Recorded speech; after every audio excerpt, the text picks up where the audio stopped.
नमस्कार, आप सभी का स्वागत है। मेरा नाम है श्वेता विश्वकर्मा। मैं एक लाइफ कोच हूँ, एनएलपी कोच हूँ, ऑथर हूँ, गवर्नमेंट टीचर हूँ और स्वर विज्ञानी हूँ। आज के वीडियो में मैं आपको अप्रैल 2025 का तिथि कैलेंडर शेयर करूँगी। साथ ही साथ मैं आपके उन प्रश्नों का उत्तर भी देती चलूँगी जो आप मुझसे कमेंट सेक्शन में पूछते हैं। तो आज का वीडियो बहुत ही इम्पॉर्टेंट और यूज़फुल होने वाला है आप लोगों के लिए। कृपया पूरा वीडियो ध्यान से देखिएगा और समझिएगा। 1 अप्रैल 2025 को चैत्र शुक्ल की प्रतिपदा है और इस दिन आपका सूर्य स्वर आना चाहिए। इसके बाद 2 तारीख को भी सूर्य स्वर आना चाहिए और अगर तिथि के अनुसार आपका सूर्य स्वर आ जाता है तो ये अत्यंत शुभ है, क्योंकि 2 तारीख के साथ ही साथ इसमें एक छोटा सा स्वास्तिक भी बना हुआ है। आप चाहें तो इसे जूम करके देख सकते हैं। 3 तारीख को भी सूर्य स्वर का दिन है और 3 तारीख के दिन भी अगर आपका सूर्य स्वर आ जाता है तो यह अत्यंत शुभ है। अर्थात 2 या 3 तारीख को अगर आप सूर्य स्वर से संबंधित कोई भी कार्य करते हैं तो उसमें आपको सफलता प्राप्त होगी।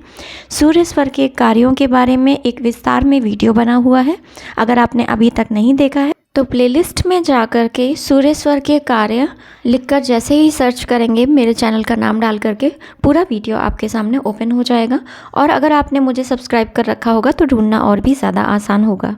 आप लोगों के द्वारा एक क्वेश्चन मुझसे पूछा गया है कि डूबा पैसा वापस लाने के लिए जो हम कागज़ का यूज़ करते हैं, दीपक में डाल करके उसमें लिखते हैं, तो अगर वो जल जाता है तो इसका क्या मतलब है। तो देखिए, इसका ये मतलब है, निमित्त ज्ञान ये कहता है कि यदि आपका दीपक बुझ जाता है, आपने जलाया और लगभग 10 या 15 मिनट के बाद अगर आपका दीपक बुझ गया, या आपका कागज़ जिस पर आपने नाम लिखा है उस पर्सन का जिसने आपका पैसा लिया है वो जल जाता है, तो इसका मतलब है कि आपका कार्य होना, आपका कार्य पूर्ण होना या आपकी इच्छा का पूर्ण होना मुश्किल है। 4 अप्रैल 2025 दिन शुक्रवार को चंद्र स्वर का दिन है। 5 अप्रैल 2025 दिन शनिवार को भी चंद्र स्वर का दिन है और 6 अप्रैल 2025 दिन रविवार को भी चंद्र स्वर का दिन है। यदि तिथि अनुसार आपका स्वर और तत्व आ जाता है तो आप समझ लीजिएगा कि वो दिन आपका अत्यंत शुभ है। तो अगर आप कोई मांगलिक कार्यक्रम करने जा रहे हैं अपने घर के लिए, कहीं गृह प्रवेश करने जा रहे हैं, बच्चों का एडमिशन कराने जा रहे हैं, मुंडन कराने जा रहे हैं, या फिर आप किसी प्रॉपर्टी को बाय कर रहे हैं या किसी स्टॉक को बाय कर रहे हैं, तो डेफिनेटली आप कर सकते हैं। चंद्र स्वर के कार्यों के बारे में विस्तार से जानने के लिए आप प्लेलिस्ट में जाकर के सर्च आउट कीजिएगा चंद्र स्वर के कार्य, और पूरी तरह से आप समझ सकते हैं कि चंद्र स्वर के दिन अगर चंद्र स्वर आ जाता है तो आपको कौन कौन से कार्य करने अत्यंत शुभ होते हैं। चलिए अब अपना अगला प्रश्न ले लेते हैं। एक सब्सक्राइबर के द्वारा पूछा गया है कि यदि चंद्र और चंद्र के बाद सुषुम्ना, सुषुम्ना के बाद फिर से चंद्र और चंद्र के बाद सुषुम्ना बार बार चले तो इसका क्या साइन है। तो देखिए, चंद्र के बाद सूर्य आना और उसके बाद थोड़ी देर के लिए सुषुम्ना का आना, उसके बाद फिर से ये साइकिल रिपीट होना लगातार एक क्रमिक प्रक्रिया है जो नेचुरल है। लेकिन अगर कुछ भी ऐसा स्वर है जो बराबर आ रहा है और दूसरा स्वर नहीं आ पा रहा है, जैसे कि आपके द्वारा पूछा गया कि चंद्र के बाद सुषुम्ना आ रही है, सुषुम्ना के बाद से फिर से चंद्र आ रहा है, यानी सूर्य नहीं आ रहा है, तो ये कहीं ना कहीं इस बात का संकेत है कि कुछ भी नेगेटिव आपकी लाइफ में हैपन होने वाला है, कुछ भी आपकी लाइफ में नेगेटिव होने वाला है। और उसके लिए आप अभी से प्रयास कीजिए, नाड़ी शोधन कीजिए, अपने स्वरों को बदलना शुरू कीजिए, तत्वों पर ध्यान दीजिए, स्वर पर फोकस कीजिए और स्वर के अकॉर्डिंग ही कार्य कीजिए, ताकि जब आप उसमें लगातार प्रयास करते रहेंगे तो वो स्वर चेंज होने लगेंगे। हालांकि इसका संकेत ये है कि कुछ गलत होने वाला है, आपके स्वास्थ्य के रूप में हो सकता है, या फिर आपके धन से संबंधित हो सकता है, आपके रिश्तों से संबंधित हो सकता है, किसी भी तरह से परेशानी आने वाली होती है तो आपके स्वर बदलने लगते हैं, तो ये इसी बात का संकेत है। अब हम आगे समझते हैं। 7 अप्रैल 2025 दिन सोमवार को सूर्य स्वर का दिन है। 8 अप्रैल 2025 दिन मंगलवार को भी सूर्य स्वर का दिन है और 9 अप्रैल 2025 दिन बुधवार को भी सूर्य स्वर का दिन है। तो अगर आप बहुत दिनों से किसी एक्सरसाइज को अपनी डेली रूटीन में शामिल करना चाह रहे थे और नहीं शामिल कर पा रहे थे तो इन दिनों को सेलेक्ट कीजिएगा। 7, 8 और 9 ये सूर्य स्वर के दिन हैं और इस दिन आपके अंदर विशेष ऊर्जा होती है। इस दिन को यूटिलाइज कर सकते हैं आप नई एक्टिविटी को अपने जीवन में शामिल करके। आपके द्वारा पूछा गया है कि सांसें नीचे नाभि के नीचे तक आएँ तो इसका क्या मतलब है। हमारे एक सब्सक्राइबर के द्वारा ये पूछा गया था, उनकी सांसें बहुत लंबी लंबी चलती हैं। तो इसका उत्तर ये है कि बहुत लंबी सांसें चलना बहुत अच्छी बात नहीं मानी जाती, क्योंकि 12 अंगुल और 16 अंगुल, 12 अंगुल तक अगर सांसें जाती हैं तो पृथ्वी तत्व है, और 16 अंगुल तक जाती हैं तो वो जल तत्व है। लेकिन इसके नीचे तक अगर आपकी सांसें जाती हैं तो ये कहीं ना कहीं शुभ संकेत नहीं है। तो आप कोशिश कीजिए, कहीं ना कहीं आपके जो तत्व हैं वो इम्बैलेंस हो सकते हैं, असंतुलित हो सकते हैं। तो आप तत्वों की साधना के माध्यम से इसे सही कर सकते हैं। पुनः आते हैं अपने तिथि कैलेंडर पर। 10 अप्रैल 2025 दिन गुरुवार को चंद्रस्वर का दिन है। 11 अप्रैल 2025 दिन शुक्रवार को भी चंद्रस्वर का दिन है, और 12 अप्रैल 2025 दिन शनिवार को भी चंद्रस्वर का दिन है, और साथ ही साथ पूर्णिमा भी है। तो जैसा कि मैं अपने हर वीडियो में बताती हूँ, लेकिन इस वीडियो में हो सकता है आप में से कोई नया हो जिसने फर्स्ट टाइम मेरे चैनल पर विजिट किया हो, तो उनकी जानकारी के लिए मैं बता दूं कि पूर्णिमा की तिथि एक पूर्ण तिथि मानी जाती है। और इस दिन जो भी आप मैनिफेस्ट करते हैं या जो भी आपकी विश होती है, विश को इनहेल करके अगर आप सगुण दीप जला लेते हैं तो वो उसकी प्राप्ति होने में सकारात्मकता और भी ज़्यादा बढ़ जाती है, शुभता और भी ज़्यादा बढ़ जाती है, और उसके आपको त्वरित रिजल्ट्स मिलते हैं। तो इस दिन आप पीले कागज़ वाला प्रयोग कर सकते हैं, जिसमें आप अपनी विश को लिख करके उसके ऊपर स्वास्तिक चावल का या फिर सप्तधान्य का स्वास्तिक बना करके उसके ऊपर आप सगुण का दीप जला सकते हैं। सगुण के दीप में सांस में इच्छा को इनहेल करके अपनी विश को रख सकते हैं, मैनिफेस्ट कर सकते हैं, पंच तत्व मनोवांछित कर सकते हैं, स्वर मनोवांछित कर सकते हैं, कदम मनोवांछित कर सकते हैं, भू मनोवांछित कर सकते हैं। आप इस दिन जो मनोवांछित करने की विधियाँ मैंने 10 बताई हैं, उनमें से आप किसी भी एक विधि को भी अगर आप कर लेते हैं तो आप ये समझ के चलिएगा कि आप जो इच्छा बहुत लंबे समय से चाह रहे थे पूर्ण हो जाए, लेकिन अभी तक आपकी पूर्ण नहीं हो रही थी, इस दिन आप करके देखेंगे तो ज़रूर आपकी पूर्ण होगी। इस दिन हनुमान जन्मोत्सव भी है, तो अगर आप चाहें तो हनुमान जी के मंदिर में जा सकते हैं, उन्हें बूंदी या फिर लड्डू का भोग चढ़ा सकते हैं, और जो भी आप रिचुअल करना चाहें वो आप कर सकते हैं। अब एक और प्रश्न ले लेते हैं। आपके द्वारा पूछा गया है कि सगुण में दीप जलाना शुभ है, तो क्या सुषुम्ना में भी जलाया जा सकता है? तो इसका उत्तर है कि सुषुम्ना में नहीं जलाना चाहिए। क्यों? क्योंकि सुषुम्ना में कोई भी अच्छे कार्य नहीं किए जाते, और सगुण में क्योंकि आप जब दीप जलाते हैं तो आप कभी अपनी किसी एक इच्छा को इनहेल करके किसी इच्छा के ऊपर कार्य कर रहे होते हैं कि ये इच्छा आपकी पूर्ण हो जाए। तो क्योंकि वो समय ऐसा है जब आपको ध्यान करना चाहिए, जब आपको भक्ति करनी चाहिए, जब आपको नाम जप करने चाहिए, जब आपको प्रभु का चिंतन करना चाहिए, जब आपको आत्मचिंतन करना चाहिए, उस समय ये अप्रोप्रिएट टाइम नहीं है कि आप अपनी इच्छा को मैनिफेस्ट करें या अपनी इच्छा को लेकर के सगुण का दीप जलाएं, क्योंकि ये कार्य चंद्रस्वर में किया जाता है। तो सुषुम्ना जब चले तो आप वही कार्य करें जो सुषुम्ना के निर्धारित कार्य हैं। पुनः आते हैं अपने तिथि कैलेंडर पर। 13 अप्रैल 2025 दिन रविवार को सूर्यस्वर का दिन है। 14 अप्रैल 2025 दिन सोमवार को भी सूर्यस्वर का दिन है। 15 अप्रैल सन 2025 दिन मंगलवार को भी सूर्यस्वर का दिन है, और 16 अप्रैल 2025 दिन बुधवार को भी सूर्यस्वर का दिन है। 15 अप्रैल 2025 को छोटा सा स्वास्तिक भी बना हुआ है। इसका मतलब ये है कि ये दिन अत्यंत शुभ है। यदि आपका तिथि के अनुसार स्वर आए तो आप सूर्यस्वर के कार्यों को निश्चिंत रूप से कर सकते हैं। एक प्रश्न और ले लेते हैं। आप में से एक सब्सक्राइबर के द्वारा पूछा गया है कि दीपक जो जलाना है वो मंदिर में ही जलाना है या फिर मंदिर के बाहर भी कहीं जला सकते हैं? देखिए, मैंने दीपक जलाने की बहुत सारी विधियां आपको बताई हैं। यदि आप धन प्राप्ति के लिए दीपक जलाते हैं तो उसे आपको साउथ ईस्ट कॉर्नर में जलाना है। अगर आप अपनी किसी भी इच्छा को मनोवांछित करने के लिए दीप जला रहे हैं तो आप मंदिर में भी जला सकते हैं। अगर आपको डूबा पैसा वापस चाहिए तो आप इसे साउथ की तरफ चलाएंगे। अगर आपकी किसी इच्छा को आप मैनिफेस्ट करना चाहते हैं तो आप वेस्ट में दिया जलाएंगे। तो दीपक जलाने की बहुत सारी विधियां हैं और अलग अलग विश के लिए अलग अलग दिशाओं में दीपक जलाया जाता है। तो अगर आपका मंदिर जो है ऐसी जगह पर बना हुआ है जहाँ पर वो डायरेक्शन नहीं मिल रही है तो आप घर के बाहर भी कहीं भी रख करके उस दीपक को जला सकते हैं। ये बिल्कुल पॉसिबल है। और अगर आप सगुण का दीप किसी इच्छा को लेकर के जला रहे हैं तो फिर आप अपने मंदिर में भी जला सकते हैं, कंटिन्यू कर सकते हैं, इसमें कोई भी समस्या नहीं है। 17 अप्रैल 2025 दिन गुरुवार को चंद्रस्वर का दिन है। 18 अप्रैल 2025 दिन शुक्रवार को भी चंद्रस्वर का दिन है, और शनिवार 19 अप्रैल 2025 को भी चंद्रस्वर का दिन है। मैंने आपको पहले ही ये बताया है कि अगर आपका तिथि के अनुसार सही स्वर आ जाता है तो 50% आपका दिन शुभ जाएगा, इसका संकेत है। लेकिन अगर आपका तत्व भी सही आया है तो 75% आपके दिन शुभ होने के संकेत मिलते हैं। तो ध्यान रखिएगा, आपको सिर्फ स्वर पर ही नहीं तत्व पर भी फोकस्ड रहना है और अपने तत्वों पर भी काम करना है। ध्यान रखिएगा, स्वर की इतनी महिमा है कि स्वर के बारे में कहा गया है, न तिथियम न नक्षत्रम न वारम न ग्रहम स्वरम। अर्थात तिथि, नक्षत्र, वार, लग्न, योग सब कुछ घुटने टेक देते हैं। दुनिया की सारी ताकतें घुटने टेक देती हैं, सब फेल हो जाता है, लेकिन स्वर से किया गया कार्य सक्सेसफुल हो जाता है। किसी भी सही स्वर में कर दीजिए, आपको कोई राहु काल या चौघड़िया देखने की ज़रूरत नहीं होगी। ये इतना पावरफुल है स्वर विज्ञान, और इसे समझना बहुत ही ज़्यादा ज़रूरी है आप सभी के लिए, अगर आप जीवन में अद्भुत सफलता चाहते हैं तो। चलिए आगे समझते हैं। 20 अप्रैल सन 2025 दिन रविवार को सूर्य स्वर का दिन है। 21 अप्रैल 2025 दिन सोमवार को भी सूर्य स्वर का दिन है। 22 अप्रैल 2025 दिन मंगलवार को भी सूर्य स्वर का दिन है।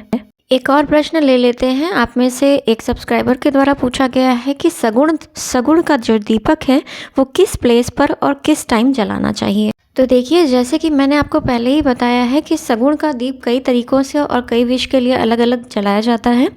तो अगर दीपक आप चाहें तो या तो मंदिर में जला सकते हैं, मंदिर के पास, या फिर जब आप लंबे समय तक आपको दीपक जलाना है तो आप साउथ ईस्ट में जला सकते हैं।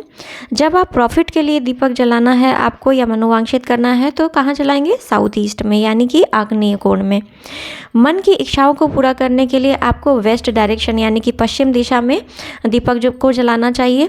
अगर आप गवर्नमेंट से कोई भी लाभ चाहते हैं या फिर गवर्नमेंट सर्विसेज की तैयारी के लिए दीपक को मनोवांछित करने के लिए जला रहे हैं तो आप ईस्ट दिशा में यानी कि पूर्व दिशा में फेसिंग करके दीपक को जलाइएगा। अगर पति पत्नी में मनमुटाव की स्थितियां हैं और उसे आप ठीक करना चाहते हैं तो भी आप साउथ ईस्ट में दीपक को जलाइएगा।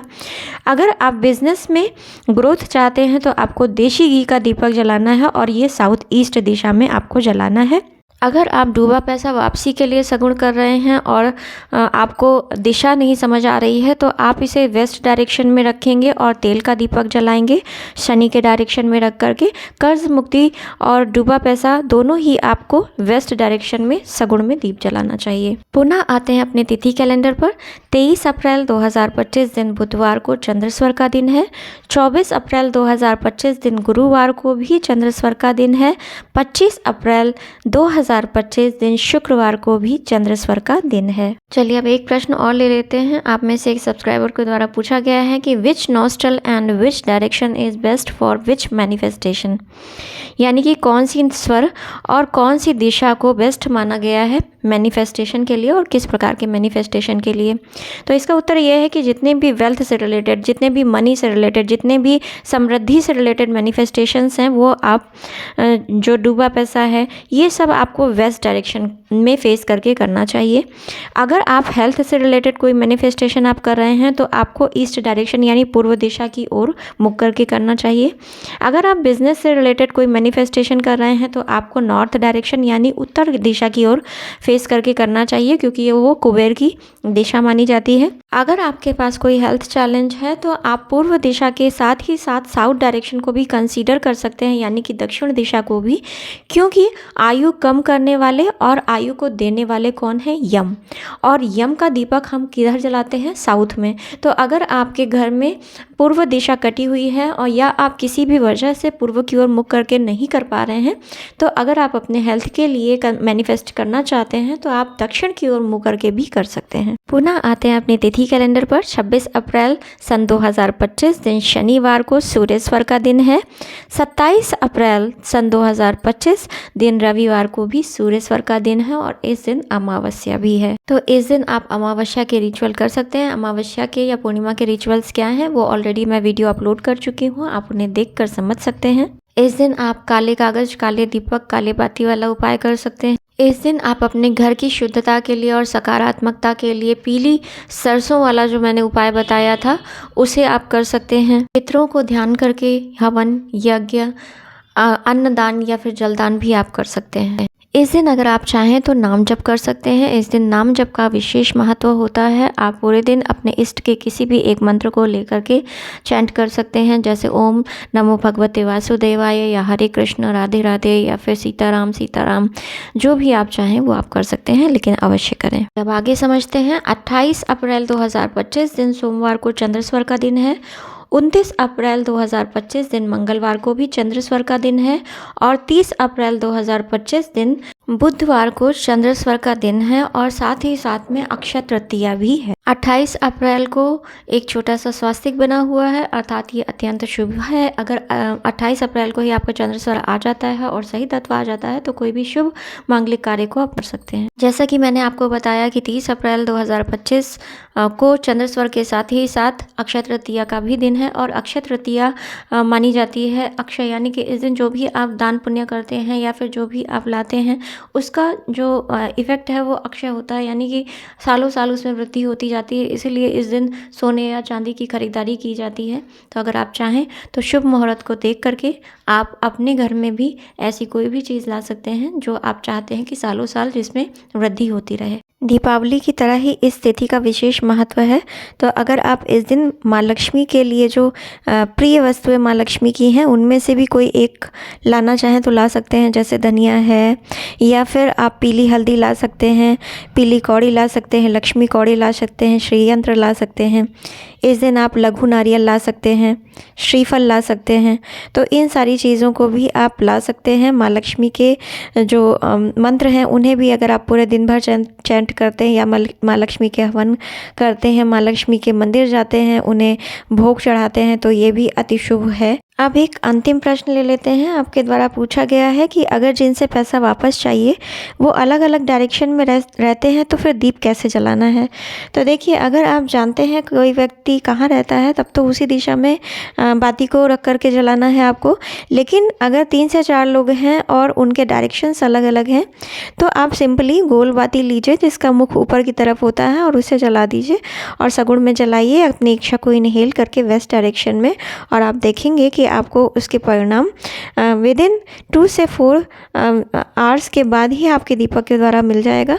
अगर आपका दीपक 24 घंटे जल जाता है तो आप समझ के चलिएगा कि 1 हफ्ते के अंदर अंदर आपका सारा पैसा वापस हो जाएगा। अगर आपका दीपक 15 मिनट या 20 मिनट ही जल रहा है इसका मतलब ये शुभ संकेत नहीं है। लेकिन अगर आपका दीपक 2 से 4 घंटे जल जाए तो आपको ऐसा समझना चाहिए कि आपका पैसा वापस होगा, लेकिन विलंब हो सकता है। आज के इस वीडियो में मैंने आपके कुछ प्रश्नों के उत्तर देने का प्रयास किया है। जो भी प्रश्न बचे हुए हैं वो उनको मैं अपने अगले वीडियोस में कवर करती रहूँगी। आई होप कि आज का वीडियो आपके लिए वैल्यूएबल होगा।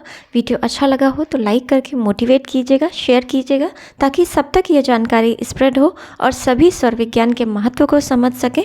अगर आप स्वर विज्ञान के प्रयोग स्वयं से नहीं कर पा रहे हैं, बारीकी से समझना चाहते हैं, तो आप मेरे स्वर विज्ञान कोर्स में रजिस्टर भी करा सकते हैं। नंबर है 8707748622। चैनल पर फर्स्ट टाइम विजिट किया हो तो चैनल को तुरंत ही सब्सक्राइब कर लीजिएगा, क्योंकि मैं लॉ ऑफ अट्रैक्शन से रिलेटेड NLP यानी न्यूरो लिंग्विस्टिक प्रोग्रामिंग का प्रयोग करके कैसे आप अपने लाइफ के ट्रॉमा से बाहर निकल सकते हैं, किस तरह से आप मैनिफेस्टेशन को बहुत जल्दी कर सकते हैं, किस तरह से आप अपने जो बिग ड्रीम्स हैं उनको अचीव कर सकते हैं, अपने हेल्थ के जो भी चैलेंजेस हैं, वेल्थ चैलेंजेस हैं, अगर कोई मनी चैलेंज है या फिर आप किसी रिलेशनशिप को हील करना चाहते हैं और वो भी क्विक, तो आप इसमें NLP को किस तरह से कंसीडर कर सकते हैं, इस पर और स्वर विज्ञान पर और मेडिटेशन पर बहुत ही यूज़फुल वीडियोस आपके लिए लाती रहती हूँ।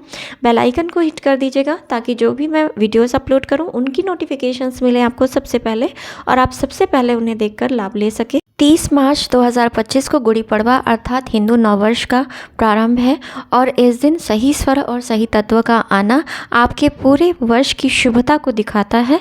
यदि आप सही स्वर और सही तत्व लाना चाहते हैं तो प्रतिदिन नाड़ी शोधन को कंसीडर कीजिएगा।